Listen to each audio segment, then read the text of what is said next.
Hi there, Nick Moore, Mindset Communications, blog number 5. Today what we're going to be talking about is working with a new producer. Okay, so you've got your conference coming up. Let's say you've got a new company, a new production company you're working with, and as a result, a new producer.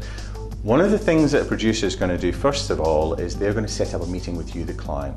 Now the reason for this meeting, well there's a number of reasons, but the key thing here is that they'll be trying to get to know you. So try and use that meeting to get to know them. Build trust and build confidence in them.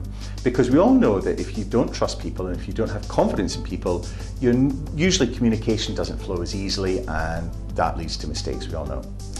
Another thing at the meeting that the producer is going to be asking for is they're going to be asking for who the presenters are. Now, once you know who the presenters are, book their time, especially for rehearsals, and make sure that that's all planned out as well. Because we know the client companies are very, very busy, and people, senior people who usually are at the conferences are very busy people as well. The producer will also run through the creative proposal. If there's anything you don't like in it, now's the time to change, because if you leave it till later, it can sometimes cost money, and I'll come on to that in a little minute.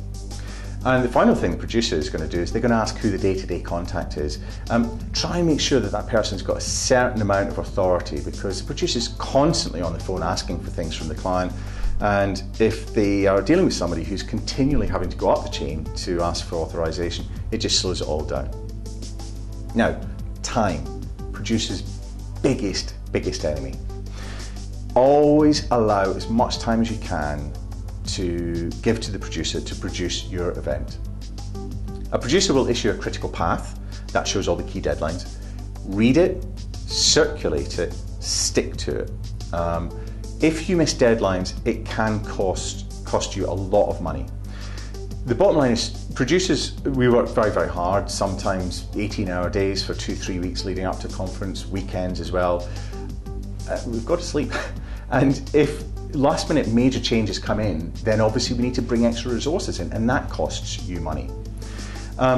Now we also know that there's a lot of tweaks that need to happen, and that's why we set realistic deadlines. We know you're busy people, so listen to us, because we've got the experience about how to manage the whole process leading up to the event properly.